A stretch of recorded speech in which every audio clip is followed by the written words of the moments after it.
La tierra de las papas de Paloma Bordons. María, ¿qué te parecería si nos fuésemos a vivir un tiempo al extranjero? Eso dijo padre y ahí empezó todo. Las cosas inesperadas siempre ocurren así, cuando una menos las espera. Creo que acabo de decir una bobada. A ver si me explico. Quiero decir que las cosas gordas, esas que cambian la vida de una, siempre la pillan desprevenida, a traición, como si llegaran invitados a casa sin avisar. Recuerdo que cuando padre me dio la noticia, yo estaba tan tranquila, hojeando distraída el periódico. Lluvias torrenciales en Levante. Vamos a ir a Bolivia, dijo padre. No dije nada. Clavé los ojos en el periódico y repetí para mis adentros una y otra vez. Lluvias torrenciales en Levante. Lluvias torrenciales en Levante. Lluvias torrenciales, como si así pudiera hacer que el tiempo volviera atrás unos segundos y padre no hubiera dicho nunca aquello. Pero, de todas formas, la idea de que nos marchábamos muy lejos fue calando despacito en mi conciencia, como el café en un tarrón de azúcar, y empecé a darme cuenta de lo que suponía marcharse. «¿Irnos de Madrid?», gemí. «Siempre has dicho que no te gusta. ¿Y el colegio? ¿Desde cuándo te importa el colegio? ¿Y mis amigos? ¿Y Bea? Bea, la creída chismosa». Puede que un instante antes pensara que Madrid era un asco, el colegio un rollo y Bea una creída chismosa. Pero eso era cuando creía que tenía Madrid, colegio y Bea para rato. Ahora que podía perderlos, me importaban como nunca. Y el que quisieran separarme de ellos era algo que me llenaba de rabia. Una puede gritar bastantes cosas ridículas cuando está rabiosa. Y lo peor es que cuando se da cuenta de las tonterías que ha dicho, se pone más rabiosa todavía. Y cuando comprende que ponerse rabiosa no va a cambiar en nada las cosas, vaya, con toda la rabia acumulada se podría encender una bombilla de 100 vatios. Porque yo creo que la rabia es una especie de energía, aunque no se estudie en clase de física. Aquel día gasté tanta energía que me quedé agotada. Cuando una está muy cansada, no puede sentir bien rabia. En cambio, es la situación ideal para sentir pena por una misma. Para sentir pena por una misma, se recomienda tumbarse en la cama, mejor boca abajo, y pensar en lo desgraciada que se es y en lo mal que te trata el mundo. Se empieza pensando en la desgracia actual, en mi caso el viaje a Bolivia, pero luego vale pensar todo tipo de desgracias que le vayan pasando a una, incluso las que no vengan a cuento. Normalmente, al poco rato de pensar estas cosas se les desbordan a uno los ojos y es muy triste y al mismo tiempo muy agradable. Se acaba una durmiendo y al día siguiente se despierta con los ojos resecos y con la cara llena de churretes. Y durante unos instantes se siente descansada y casi contenta hasta que se acuerda que ¡qué demonios! La quieren llevar a Bolivia. Y como una ha recuperado las energías puede ponerse furiosa de nuevo y luego sentir pena y así sucesivamente. Por eso los preparativos de mi viaje a Bolivia fueron tan agotadores. Hay que ser realista. Si un señor que te saca casi 30 años y que encima dice que es tu padre decide algo sobre tu futuro, ese algo se cumple. Por eso, entre rabieta y rabieta, empecé a preguntarme qué sería aquello de Bolivia. En el Atlas, Bolivia era un trozo de Sudamérica pintado de rosa y encajonado entre otros pedazos de color verde, amarillo, naranja, violeta y rojo. Brasil, Argentina, Chile, Perú y Paraguay. ¿Y de azul? Nada. ¿Qué clase de país es un país sin mar? Pues un país el doble de grande que España y con unas montañas que me río yo del Mont Blanc, repuso padre. Eso me pasa por protestar en voz alta. No respondí nada, porque por aquellos días le había declarado la guerra fría a padre. Intenté concentrarme en leer la enciclopedia. Allí decía que Bolivia estaba cruzada por los Andes, hablaba del altiplano, una meseta inmensa y fría a 4.000 metros sobre el nivel del mar. Hablaba del Titicaca, el lago navegable más alto del mundo. Hablaba de Potosí y las minas de plata, de indígenas y de pobreza. De golpes y más golpes de Estado. Pues vaya a un país seguro para llevar a una hija. Miré las fotos. Llanuras enormes y peladas. Mineros escuálidos con la cara tiznada. Niños harapientos. Llamas, esas ridículas ovejas con el cuello estirado y cara de camello. Y en mi cabeza se fue formando una imagen triste y sucia de Bolivia. Bolivia debía ser eso que llamaban el tercer mundo. Era América Latina sin lo bueno de América, sin playas, calor ni palmeras. Tan hundida estaba en mi depresión que me dejé sorprender por el enemigo, que se sentó junto a mí y me propuso un plan de paz. A saber, mira María, tonillo de padre comprensivo que intenta convencer a una hija cerril. No tengo más remedio que ir a Bolivia. No sé muy bien por cuánto tiempo. 1 año, 2, pero veo que para ti es un sacrificio demasiado grande. He estado hablando con tía Leonor y está dispuesta a quedarse contigo. Aquí mismo, en casa. ¿Quieres eso? ¡No!, grité. ¡Zas! Ya estaba encerrada. No quería irme ni tampoco quedarme. La gente mayor con sus triquiñuelas siempre acababa consiguiendo que pareciera una niña caprichosa que no sabe lo que quiere. Y yo sabía muy bien lo que quería. Que todo siguiese siendo como antes. ¿Tan estupendo? Bueno, o tan lo que fuera como antes. Pero las cosas nunca siguen siendo como antes. Una se va dando cuenta según crece. Y en cuanto cambian antes, empieza a parecer mucho mejor. Pero bueno, padre me había hecho el truco del almendruco y había que aceptarlo deportivamente. Ahora no tenía más remedio que elegir entre 2 cosas que no quería y encima, como me habían dado a elegir, no podía rechistar. Iré a Bolivia, gruñí. Padre había ganado la Guerra Fría. Padre estaba entusiasmado como un chaval con el viaje a Bolivia. Nunca he visto a otra persona mayor que sepa entusiasmarse como él. Bueno, salvo los hinchas de fútbol. La otra gente mayor que yo conozco se alegra y se entristece con menos ganas. Es que en esto y en algunas otras cosas, padre no es un adulto corriente, ni un padre corriente. Supongo que por eso nunca lo he llamado papá, como hacen las hijas corrientes con los padres corrientes. Para mí es padre, o tijera, como le llaman sus amigos.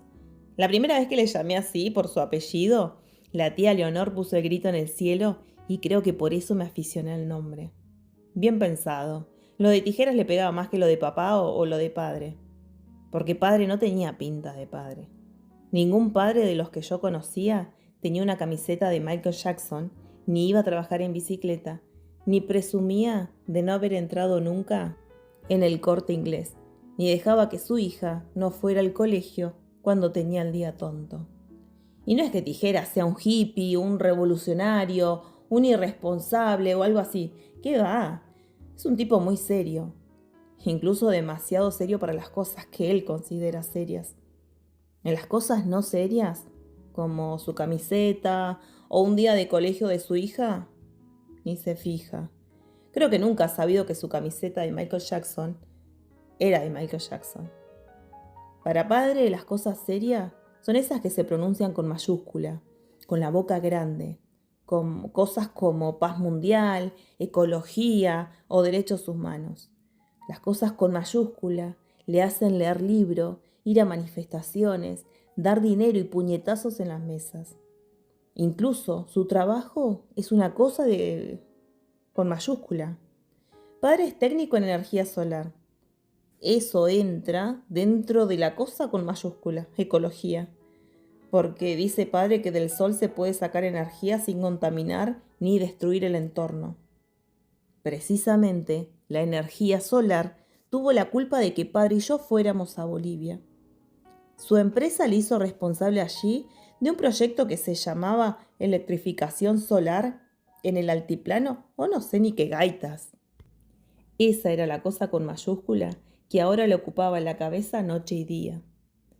Bolivia es un país enorme y lleno de montañas.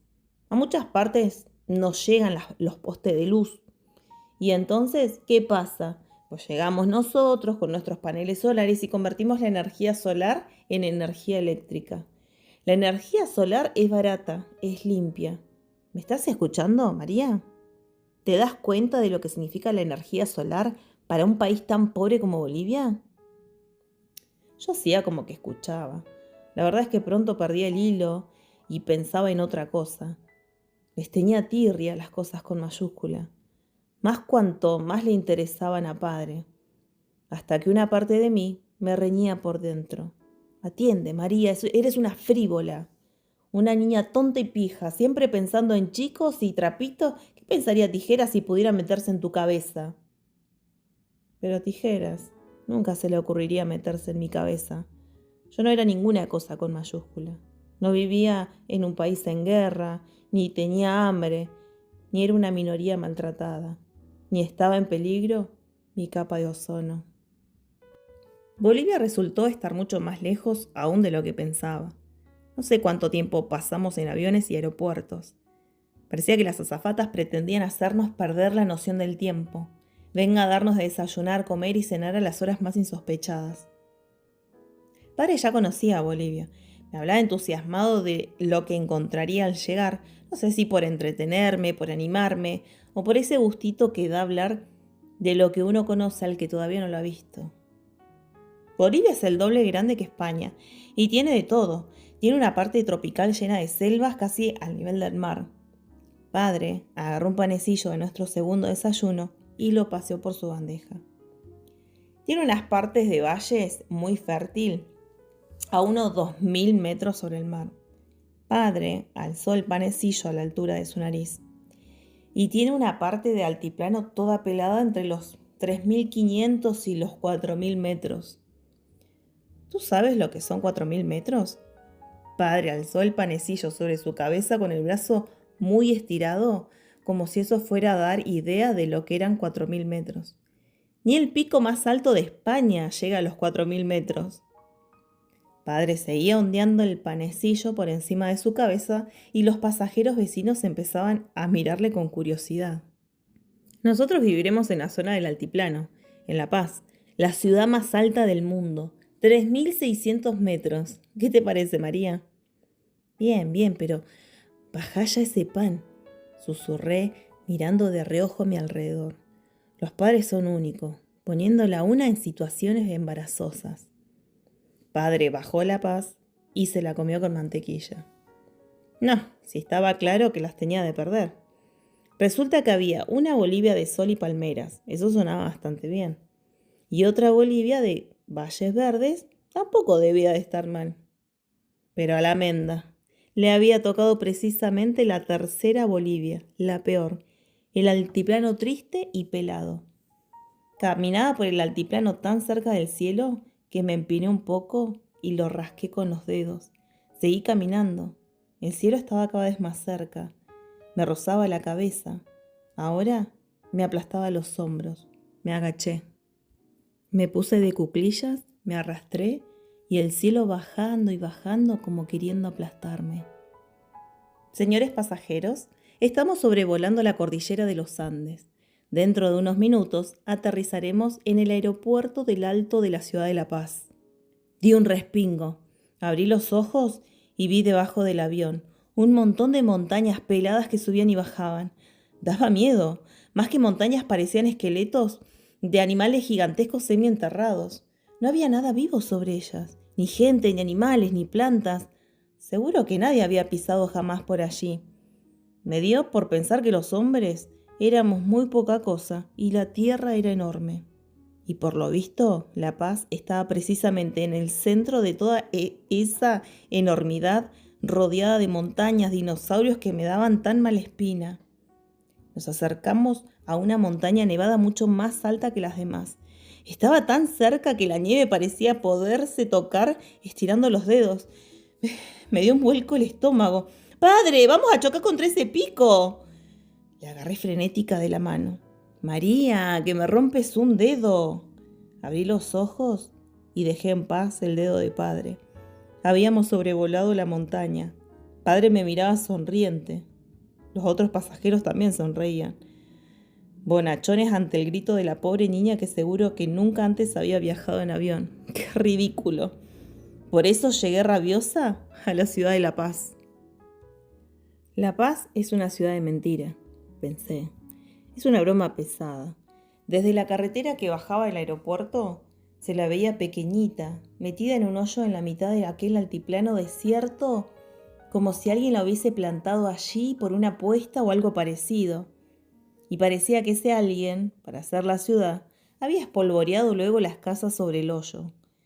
Las más pobres se habían quedado en los bordes y en las paredes del agujero desparramadas de mala manera. Y las más ricas habían ido a parar al fondo, más ordenaditas. El taxi bajaba a tumba abierta hacia el centro del hoyo, hasta que en algún momento estuvimos dentro y empezó el gran follón. Un montón de autobuses destartalados interrumpía el tráfico cargando y descargando pasajeros. Los coches atascados pistaban todos a la vez. Un pobre muy pobre metía la cabeza por la ventanilla de nuestro taxi. Regálame un pancito, gemía. Una niña de cara sucia asomaba la cabeza por la otra ventanilla. Cómprame masticable, 10 por $1. Un chaval caminando entre los coches vendiendo periódicos. La Razón, Presencia, Diario. Hay canela, hay leche, hay crema, gritaba una vendedora de helado. ¡Dólares, dólares! ¡Cambio dólares! Voceaba un hombre sacudiendo un fajo de billetes. El aire olía a 1000 cosas y ninguna me gustaba. Había demasiado color, como si fuera un anuncio de Kodak, la fruta de los puestos de la calle, la ropa de las mujeres, el azul del cielo. Había demasiada gente, como si toda hubiera salido a la vez a la calle. Vi muchas caras oscuras, como sucias y muchas ropas pobres.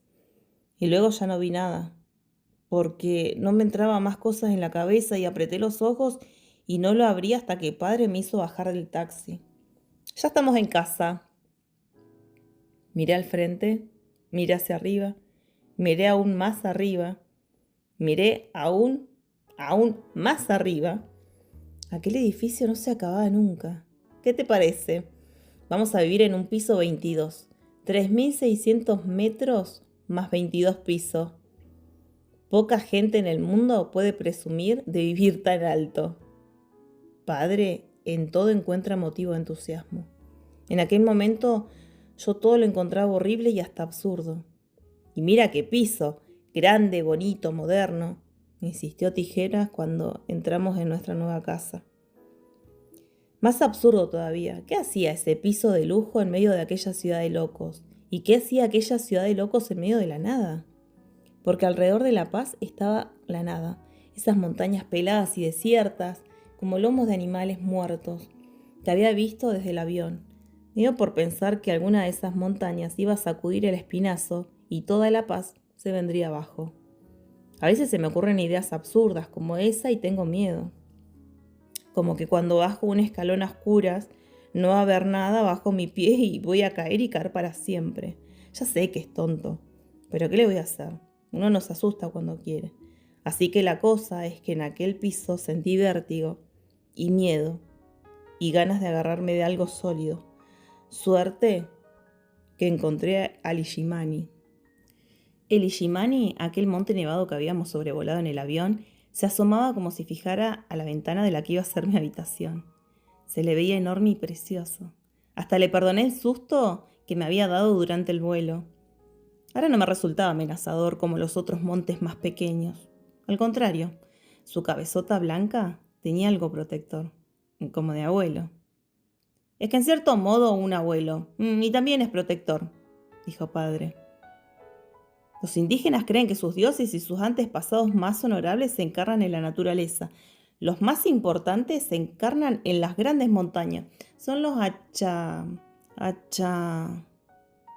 Hoy, con bastante retraso, puedo echar una mano a padre y concluir la palabreja que entonces se le atascó. Achachilas.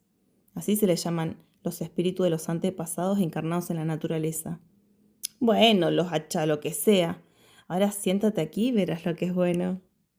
Me senté junto a padre en el sofá situado frente a la ventana del salón. A través del cristal se veían las laderas que rodeaban la ciudad, o sea, las paredes del hoyo donde estaba metida. La Paz, sí. esas paredes donde alguien había desparramado las casas más pobres y más feas. Estaba atardeciendo. Eso es el Alto. Padre señaló las casuchas. En realidad es una ciudad aparte de La Paz, donde vive la gente humilde, indios y mestizos pobres.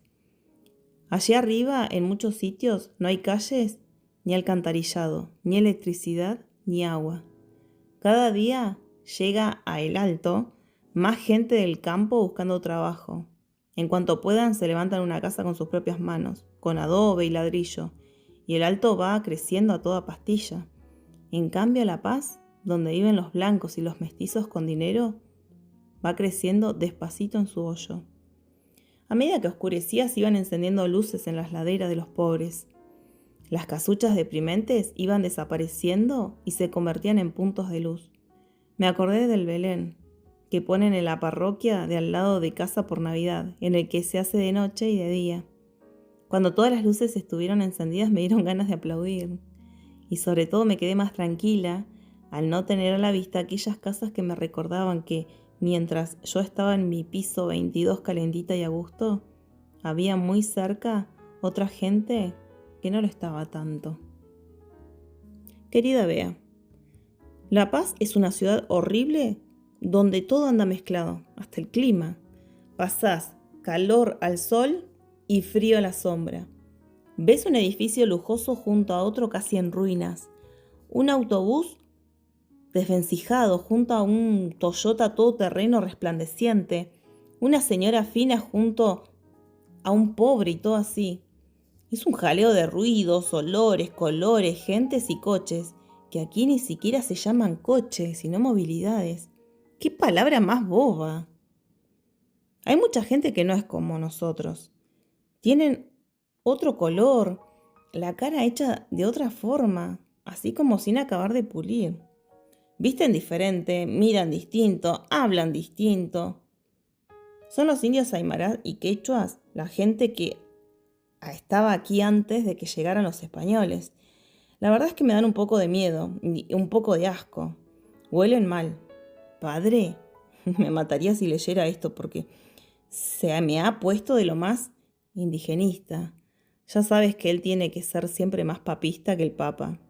Acuérdate cuando le dio la manía ecologista y se compró la bici y tiró a la basura todos los aerosoles de la casa, incluida la espuma para el pelo aquella que me prestaste. Pues ahora está igual con la cuestión de los indios. Hasta le ha dado por usar un chaleco de colorines de los que se supone que usan los indios. Pero en realidad solo lo llevan los gringos como él y va por ahí más ancho que largo. En Bolivia, más de la mitad de la población es indígena, figúrate el plan. Y la mayoría de los indígenas son pobres. Así que pobres, aquí hay un rato. ¿Y qué pobres? Parecen de concurso. Me río yo de los pobres españoles. Hoy he visto uno que ya no era ni persona. Tenía la piel como una corteza de árbol.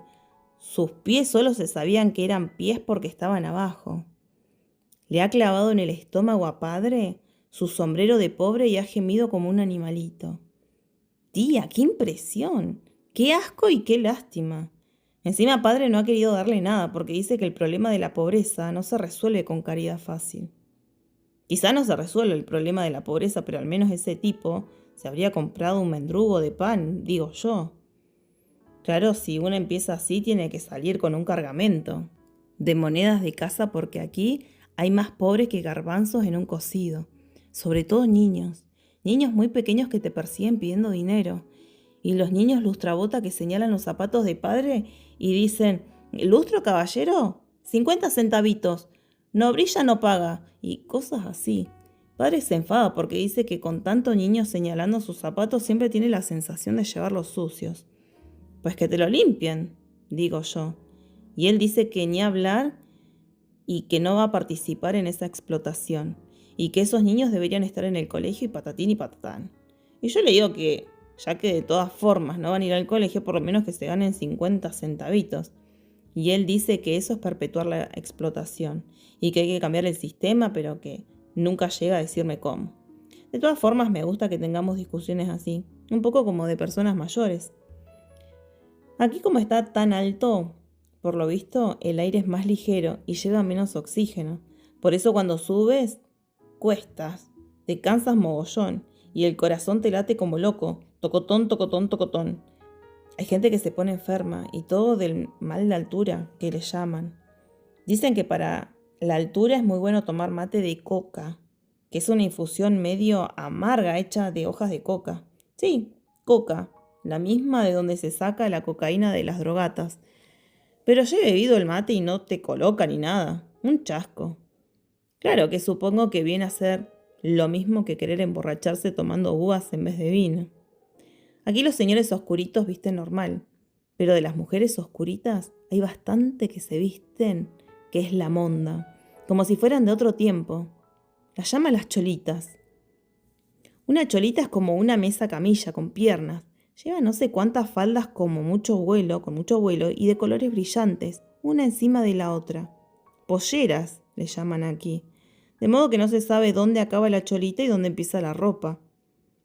Las cholitas suelen tener cara de torta, mofletes colorados y un par de trenzas larguísimas y negras. En la cabeza llevan una especie de bombín chiquito que parece siempre que se va a caer. No se sabe de dónde salió el tal sombrero. Padre ha leído en uno de sus libros que un empresario inglés vino a construir el ferrocarril y en vez de pagar a sus trabajadores con dinero les pagó con un cargamento de bombines que les sobraba. Y allí empezó la moda. No sé si es verdad, pero me gusta la historia. A Tijeras le da rabia porque dice que es una prueba más de cómo el blanco se aprovecha del indio. Ya te digo que se está poniendo un poco plasta con la cuestión indígena. Las cholitas me cansan de solo mirarlas. Siempre están acarreando cosas de un lado a otro, en unas telas de colorines que se echan en la espalda y que le llaman aguayos. Ahí cargan comida, muebles, flores, niños y a su propio abuelo si hace falta. Las cholitas, además de pasearse por la ciudad cargadas como mulas, se dedican a vender cosas en la calle o a trabajar en las casas de la gente de dinero como las chachas de España de antes. Aquí, padre y yo somos gente de dinero, porque todo es más barato que en España, o sea que podríamos tener una cholita en casa, pero ni hablar, a mí me daría un asco, así que comemos todos los días huevo a la boliviana. Es una forma de hacer los huevos que ha inventado padre por casualidad. No son ni fritos, ni revueltos, ni en tortillas, sino todo lo contrario. Una risa. Bien llenos de esa clara babosa sin cuajar tan repugnante. Pero yo como y callo. Mejor comer huevos a la boliviana que tener una mujer de esas en casa. Aquí ahora está llegando el verano. Resulta curioso pensar que en España estáis en otoño. Claro que es un verano de porquería. A 3.500 metros de altura, el aire es siempre frío, aunque durante el día el sol pega como un condenado. El curso escolar acaba el mes que viene, así que no comenzaré las clases hasta el próximo curso, allá por febrero. Padre me quiere llevar al colegio angloamericano. ¿Te imaginas? El que se mete tanto con los yanquis. Dice que con la educación no se juega y que le han dicho que es el mejor colegio de la ciudad. Y que así mejoraré mi inglés. Venir a Bolivia a mejorar mi inglés. Habría preferido ir a Inglaterra. Bueno, ya me despido. Cuéntame cosas de la clase y en especial de... ¿Quién? Tú ya sabes. ¿Se afeita ya ese bigotito tan ridículo que le estaba saliendo? Si no, hasta soy capaz de buscarme un indio aymara por aquí. ¿Habéis empezado a ensayar para la función de Navidad? ¿Venden ya castañas asadas en las calles? Todo el tiempo pienso en lo que estará pasando allá. Ahora estarán en clase de gimnasia, ahora sonará la alarma de la comida, ahora estarán en clases de matemática con la coseno. Bueno, eso casi nunca lo pienso porque a la hora de la coseno suelo estar todavía media dormida. Aquí son 6 horas menos que allí. Da gusto remolonear entre las sábanas y saber que mientras la coseno está escribiendo ecuaciones en la pizarra. Pero la verdad es que solo por ese gustito no compensa estar aquí. Y no me gusta vivir con 6 horas de retraso. Me da la impresión de que el tiempo nos llega ya todo usado por medio mundo. O más de medio mundo, porque yo creo que Bolivia es exactamente el fin del mundo. Seguro que andas un poco más allá y hay un cartel de prohibido el paso y un agujero negro. En fin, pues desde el fin del mundo te mando la carta más larga de mi vida y un beso muy fuerte. María. Postdata, fíjate si será el fin del mundo, que ya no hay ni McDonald's. Los primeros días en La Paz no estuvieron mal, después de todo. Padre no tenía que trabajar todavía. Dábamos paseos por la ciudad, comíamos huevos a la boliviana, veíamos el Belén. Así bauticé yo al atardecer sobre las laderas de La Paz. Siempre me ha gustado inventar palabras para que padre y yo llamemos a las cosas. Así tenemos algo en común que nadie más conoce, aunque solo sean palabras. A tía Leonor esto le daba mucha rabia. ¿Cómo que vas al trono? ¿Qué trono?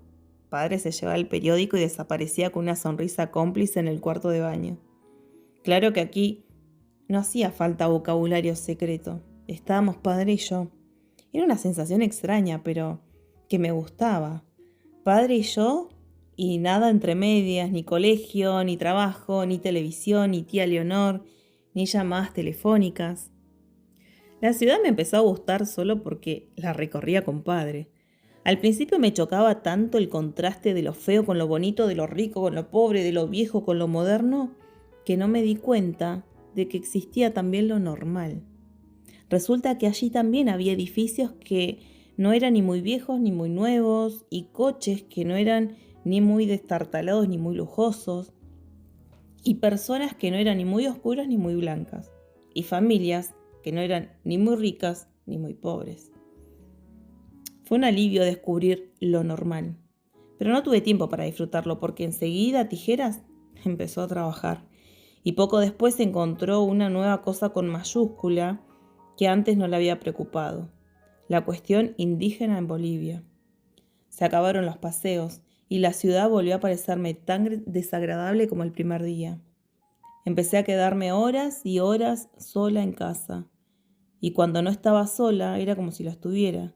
Padre volvía del trabajo con cara cansada y se ponía a leer libros y libros con títulos como Indígenas en Bolivia, La reforma agraria y los indígenas, La usurpación de la tierra de los pueblos originarios, Cultura aymara, etcétera, etcétera, etcétera.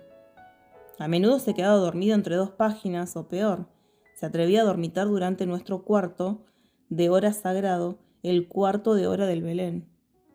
Mientras tanto, llegaron la suciedad y el polvo. La cocina estaba llena de grasa. Había un cerco amarillento en la bañera. Nuestros estómagos empezaban a protestar por la dieta de huevos a la boliviana. Eran ese tipo de cosas con minúscula en las que padre nunca se fija, pero llegaron a ser tantas con minúsculas juntas que hasta Tijeras acabó por darse cuenta. Habría que contratar una cholita para que limpie y cocine, comentó un día. ¡Ni hablar!, dije yo. Pero ya se ha visto en lo que va de historia, en mis opiniones por entonces no eran muy tenidas en cuenta. De modo que entró en escena Casilda. Casilda llamó a nuestra puerta una mañana con un timbrazo tan tímido que pensé que había sonado solo en mi imaginación. Por si acaso fue a abrir la puerta y allí estaba, un auténtico ejemplar de cholita pero en pequeña. Sería un poco mayor que yo, 14 años, 15 como mucho. Tenía sus correspondientes trenzas negras y larguísimas y su cara redonda con mofletes rojos y lustrosos, como las manzanas de la frutería de lujo. Tenía su pollera de color rosa vivo y su bombín tan ladeado sobre su cabeza que daban ganas de tirarlo de un soplido. Se retorcía las manos y clavaba la vista en el suelo, avergonzada, mientras murmuraba unas palabras que no comprendí. Creí que se había equivocado de puerta hasta que llegó padre a medio afeitar. «Tú debes ser Casilda», dijo. Y Casilda bajó aún más los ojos, se puso todavía más colorada y murmuró algo así como: «Soy, sí, señor». Desde aquel día tuvimos un ratoncito en la casa. Así lo bauticé yo, con bastante mala idea. El ratoncito, y por una vez padre no me siguió la corriente. El ratoncito limpiaba, lavaba, hacía la compra, cocinaba. Se movía por las habitaciones sigilosa y a trote ligero, y cada vez que nos veía a padre o a mí, daba un respingo, se sonrojaba y huía corriendo a la cocina. Claro que yo también daba un respingo cuando aparecía ella. Nunca le oía llegar. Su presencia me inquietaba como si fuera una especie distinta que yo. Yo estaba muy enfadada con Tijeras por haber metido a Casilda en casa, contra mi voluntad y sin avisar. Pero era inútil enfadarse con Tijera, que ni siquiera parecía darse cuenta de mi cara larga. Así que traspasé mi enfado a Casilda y la odié por estar allí, y por ser tan tímida y tan sumisa, y por lo de la sopa. Nunca me ha gustado la sopa. Me parece poco seria una comida que ni siquiera se mastica. Pues bien, con Casilda nuestro régimen de huevos a la boliviana cambió a régimen de sopa. Lunes, sopa. Martes, sopa. Miércoles, sopa. Y así hasta el infinito. ¿Qué te apuestas a que hoy el ratoncito nos ha hecho sopa?, gruñía aquel día a padre mientras esperábamos a que Casilda sirviera el almuerzo. Casilda apareció trayendo la sopa nuestra de cada día y se retiró. ¿Lo ves?, exclamé entre furiosa y triunfante. Estoy hasta las narices de sopa. Si quieres que haga otra cosa, ¿por qué no le enseñas? Padre sabía perfectamente que mi única especialidad en la cocina era recalentar comida en las microondas. Y aquí no teníamos microondas. Enfurruñada, ataqué por otro flanco. ¡Mira, un pelo!, grité mirando mi plato. ¡Qué asco! Y esto no es lo peor, nunca se lava las manos. ¿Le has mirado las uñas? Y con esas manos toca nuestra comida. Cualquier día nos cogemos una enfermedad. Desde que llegó, todo me sabe raro. Todo me huele raro. Me huele como huele Casilda. Así como a sudor, animala. No sé, nunca antes había olido nada así. Ninguno se había dado cuenta de que el ratoncito estaba junto a la mesa, esperando para retirar los platos de sopa. ¿Quién sabe qué parte de nuestra conversación habría escuchado? Nos callamos. Yo avergonzada, padre avergonzado y furioso. Ya está bien, María, dijo en cuanto Casilda desapareció en la cocina y me lanzó una mirada fulminante que usa solo cuando me desprecia mucho. Estás fuera de tu país y como es natural las cosas son distintas y como comprenderás, las cholitas no van a cambiar sus costumbres solo porque hayas llegado tú. Más bien, eres tú la que debes cambiar para adaptarte al país. ¿Dejar de ducharme? ¿Oler a perro? ¿Comer sopa con pelos? ¿Eso es lo que tengo que hacer? Grité fuera de mí, pero con la voz de falsete del que sospecha que no tiene razón. Tú sabrás lo que tienes que hacer. Padre se levantó de la mesa sin terminar de comer. Y ahora disculpa, pero se me ha hecho tarde. Tengo una reunión. ¡Demonios! ¡Qué ataque de rabia! Tuve que ir a la ventana de mi cuarto a mirar el abuelo Ishimani para tranquilizarme un poco. ¡Una reunión! Claro. Así era fácil estar en Bolivia, trabajando, teniendo reuniones en oficinas que son iguales en cualquier parte del mundo. Lo difícil era quedarse en la casa hora tras hora, papando moscas o jugando al escondite con Casilda. Sí, las dos jugábamos al escondite. Ella intentaba no estar donde estaba yo y yo no estar donde estaba ella. Si yo entraba en la cocina y la sorprendía comiendo a su manera sin cubierto, las dos dábamos un respingo de vergüenza. Si ella entraba a arreglarme mi habitación y me encontraba tumbada en la cama pensando en musaraña, más respingos. Eso de que me viera perdiendo el tiempo mientras ella, una chica poco mayor que yo, lavaba, limpiaba, planchaba y cocinaba, me hacía sentir mal. Lo arreglaba sintiendo un poquito más de rabia contra ella. Yo me olía y no sentía nada, pero pensaba en lo que había dicho la señorita gringa de mi olor y me ardía la cara. Así que más luego fui al baño que estaba lleno de frascos y me puse uno para oler como la señorita. El perfume ese me hizo doler mi cabeza todo el día y hasta me mareé en el trufi cuando volví a casa. A la mañana siguiente el señor olía lo mismo, porque resulta que el perfume había sido de él. Yo no sabía que los hombres se ponían perfume, pero... La cosa es que yo soy limpia, pues.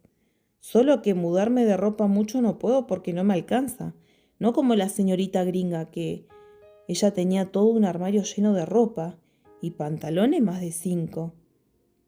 Y de repente me entraron ganas de gastar pantalones. Yo también y dejar de ser una cholita de pollera. Porque de ahí viene todo lo malo.